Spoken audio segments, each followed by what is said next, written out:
My name's Herb Hollinger, and been basically coming with my family here since 1962.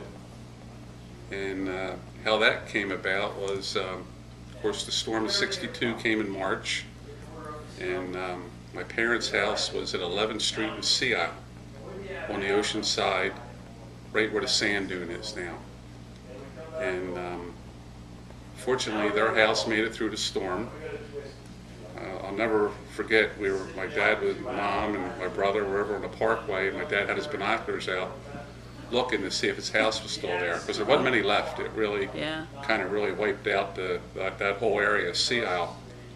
And he built a house from scratch, and he really built it well and made it through the storm. The house that you live in now, or the house that... That's my parents' house, which is on Prescott. And what happened... that house on Prescott was the one that was in Sea Isle? Yes. Okay. And what happened is, after the storm, fortunately they were in the path of the sand dune, so the state kind of paid to have their house moved to Strathmere and gave them some assistance to buy property. And my dad and Mom, they looked at 3 properties in Strathmere. There was one right behind Mildred's, which was on sale for $5,000. And they looked at one down on Seacliff, which was $2,000. And then the one on Prescott was $2,000. So my dad said, I want to get away from the water at this point, kind of get a little buffer zone. So they bought the lot, had the house moved, and it really worked out to be a wonderful thing to end up in Strathmere. And I'll never forget the day the house was moved, and we were here as kids, and the Kennedys, our neighbors, which are still there, 2nd and 3rd generation, invited us over for lunch. And of course my dad was working on the house, getting it up on the pilings, but it's just a wonderful place to grow up. And well, your dad was quite the fisherman, right? Yes, he was. He was a really good avid flounder fisherman. And legendary, I don't even know what they're called, lures? Is that yeah, what he has his own rigs that he tied. And my dad was fortunate to live a long life. He passed away 2 years ago at 95. And I had him out fishing when he was 95, so he enjoyed it. He enjoyed the water. He was a back baseman. He grew up on the Maurice River, and his family was in the oyster business, and so he just loved the water. And that's what we would do when we would come down during the winter on the weekends. We would duck hunt and fish, and so we'd be down there all the time. And it was just back then it wasn't really crowded during the winter either. It was like no street lights, and we would get down and run right to the Riordans or the Walkers, and a little spooky coming home at night. You had to, it was dark. So you were a kid, so you have friendships that go back? Yeah, go back, 54 years. And it's wonderful, it's just everybody, it seems like in Strathmere really sticks together and helps each other. And now, when did you get your house that you and Judy are in? Let's see how that worked out. I'll jump ahead of my story a little bit here, but that's okay. My in-laws ended up buying a house in Strathmere, and they lived here until they passed away, I guess maybe 15, 20 years ago, and we inherited that from them. And so it's been wonderful. It's a nice piece of property. They will really enjoy it. But one thing I wanted to talk about was when I was growing up here, I guess I was probably 11 years old, I had the opportunity to run a marina. And Bob Zane bought Larry's dock. Mr. and Mrs. Zane lived they lived right next to the marina. And years after that, they built a big house up by the boat ramp, which Dr. Bonner lives in now. So one day, I used to hang around the dock when I was growing up, and Larry Smith was the original owner. And what he did, he actually started off at Cheeseman's. Cheeseman's was a little village on the other side of the bridge. So if you're going out of Strathmere on the left, there was probably 5 or 6 homes in there. On the left towards the sea aisle or over, no, over the You bridge? go over the Strathmere Bridge, Right. and then, you know, right there to the left, There were houses there? There was houses there. Oh, And it was called Cheeseman's, well, it's still called Cheeseman's Creek, we call it, but a fellow by the name of Claude Cheeseman owned it. huh. And he had a marina there too as well. He was a clammer and a crabber. And eventually those houses were condemned because, you know, it was the sewage and everything. And that was one of the houses back then the Strathmere Fire Company could burn down. You know, you can't do that anymore now, but Yeah. they went over and then took care of that. But then Larry Smith and Marie, they moved to the Duville. They had a little bait shack there and rented boats. And then they had the opportunity to buy the marina, which is right at the end of Putnam Road, which is now Courses of that Marina. And I guess I was maybe 8 years old or 9 years old. Larry would take me out minnowing and kind of show me the ropes, and you know, I had my life jacket on and he'd pack a lunch. He was a really, really nice man. So he passed away, and then his wife ran the marina, and Ted Bamford Jr., he worked there. Oh, wow. So he was kind of like the right-hand man there. He really got in there and helped out. And so after a few years, she sold out to Bob Zane, and Bob lived right next door, going north, or south, excuse me. And he was a great guy, and I used to work there with his son a little bit, and his son kind of lost a little interest, and he actually was working in the car business with his dad. So got a knock on the door one day, and he asked my parents, you know, your son knows a little bit about the marina business, would you mind running it? Or helping run it? So my dad looked at me and my mom said, well, you know, Dad can help you with the motors, just had rental boats, and I can help you. How old were you about? I was 11, 11 years old. So probably going on 12. So it really turned out to be a good thing for me, because it really taught me how to deal with the public at an early age, and it was a busy week. I mean, he worked 6-7 days a week, And you did that all summer? Did it all summer for about 6-7 years. And my brother helped out too. My brother's 5 years younger than me, so he eventually took over after I gave it up. And but it was a really neat experience meeting all the people. And I still see people out there fishing that were my customers, the older folks out there, and it's kind of neat. Oh, so about fishing, where did your dad like to fish? You said the back bays. Did he have a special spot?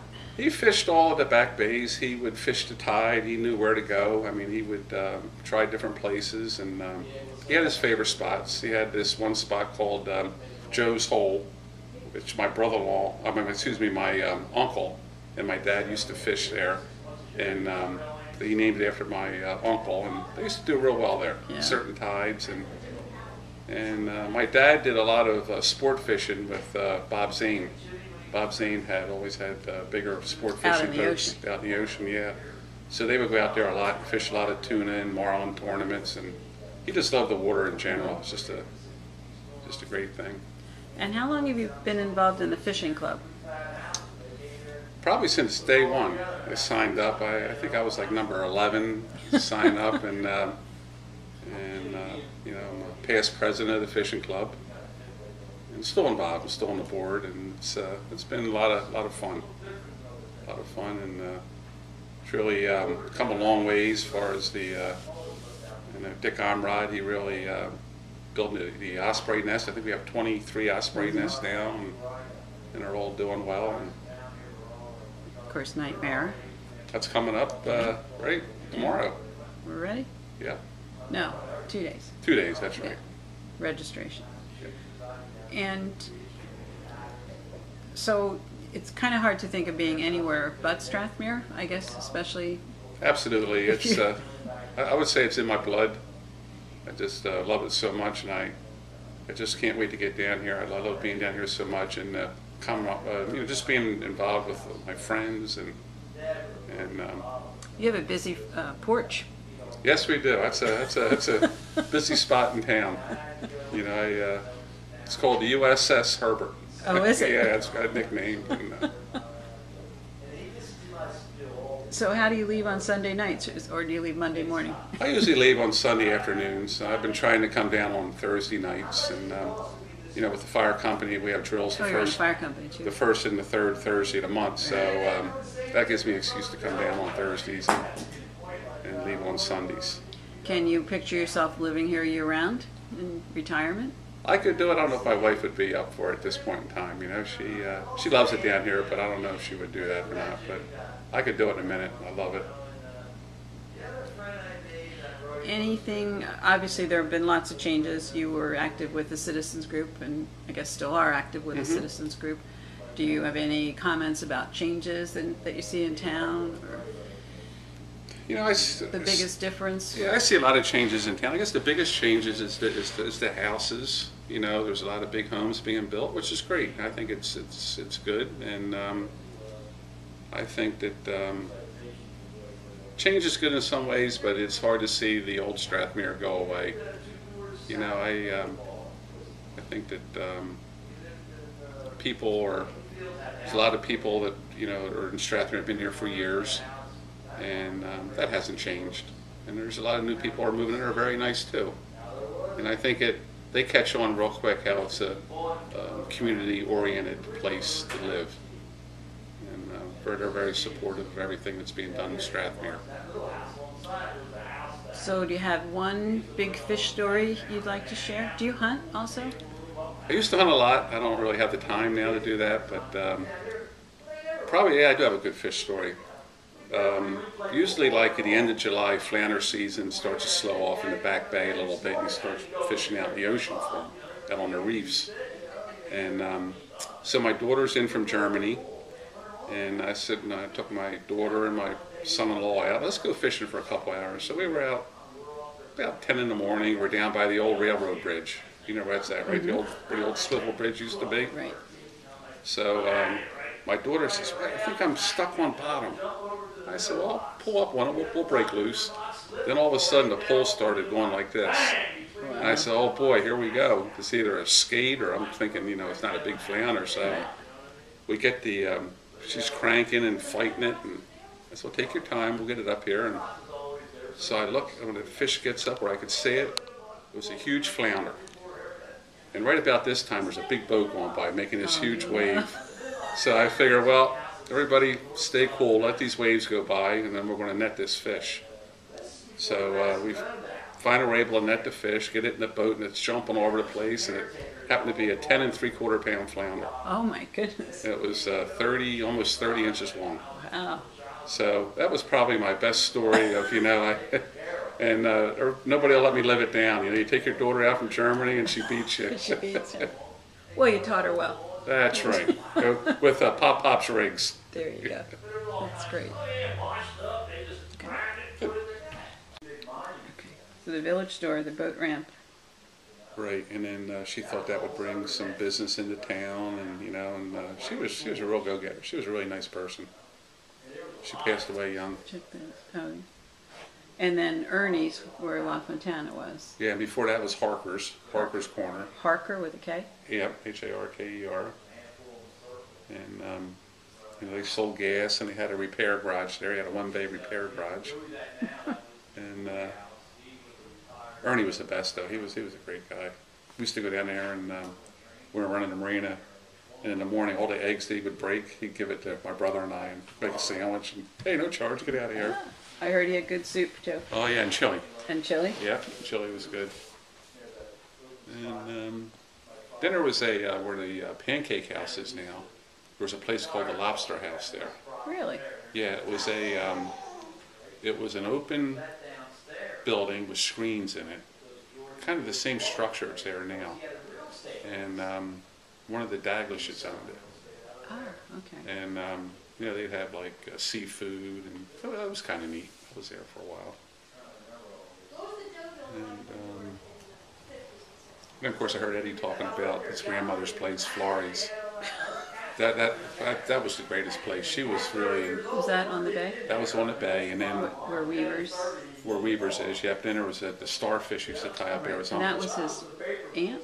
That was aunt and uncle, yeah. Aunt and uncle. And you go in there to have lunch. She was tough. We go in there as kids. She'd set us down. You kids can come here, but you got to behave yourself. She set us right straight, you know. Be half afraid of her. And most of the people that at least up this end that lived in the trailer park bought houses here.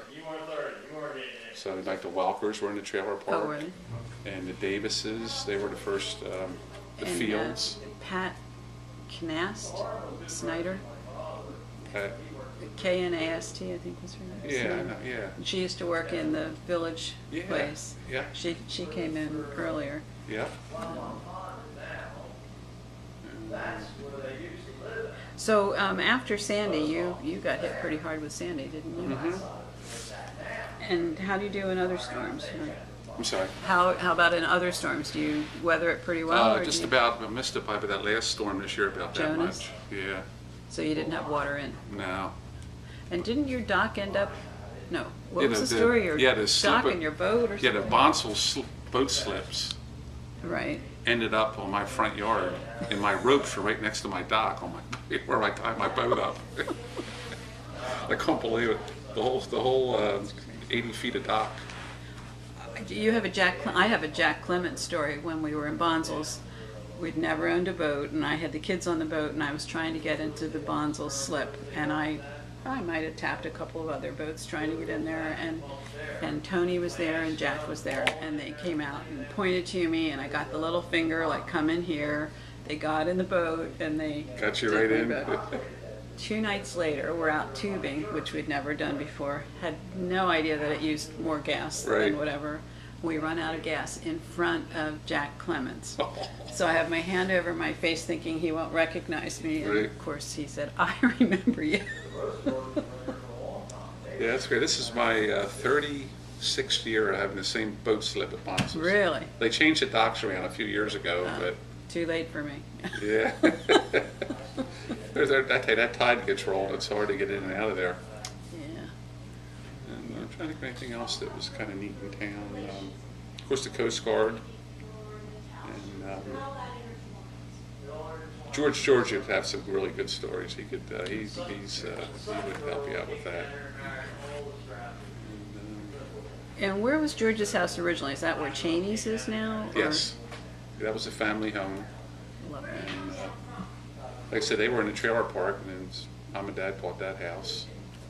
And the fellow that owned that house, he was pretty well to do. He was, I think, one of the Spiegels, or Spiegel catalog. Oh, yeah. Yeah, and they bought it from him, and it was. And then Andy's parents bought the last house up on the left, Andy Field Right. on the left, the field home there. And, Yeah, that's when they raised. yeah. Yeah. And then next door was Lang's. Right. There's a nice story that Corey Lang wrote on the it was on Strathmere blog or something. Oh, okay. About how he used to work at the marina with us. Oh, okay. And, I'll have to, then he's somebody we should. Yeah, Okay. he grew up with us down here, and he's a nice guy. Lives in Houston, but they are here during the summer. I didn't realize that Judy was from here too. So Yeah, you, that's so where we you met didn't have down to here. convince her to come. She was Yeah. already here. Yeah, yeah, we met, and her parents first started in a trailer park. After they loved it down here so much, you know, and then and how we actually got the house there. When I was running the marina, this is the Augustine. She's a really nice lady, older Italian lady. She came over and, oh, Herbie, I'm having a problem. My freezer shut off. I want my gravy starting on the ball. And so I said, well, bring it over. We'll wrap it up in a bag. We'll throw it in the freezer, you know. And then she said, well, you know, anybody might want to buy a house. Joe's not doing well. And I said, yeah, I think I might. So that's how we ended up So getting the house. So told in-laws about it, and they bought it. How about that? So it was pretty neat. Yeah. So it's funny how things work out. All right. How could you get lost at the point? It was so big. There were so many dunes, and Really? you know, it just went on forever. I mean, big dunes. You just go up and down. You built a fort in there. I mean, it just went on and on. And I'd like to find some pictures of that, but it was just unbelievable how big the point was. And there was another block or so, or half a block of streets out that way? Yes, but that was kind of before. I don't remember a whole lot of that because 62 storm took a lot of that. But there was a Coast Guard tower out there, Right. that was like pretty much in front of, I guess right in front of our Lord's now. And but it was just unbelievable, the huge dunes that just went on forever out there. So we go down there and play all day, and everybody enjoyed going there.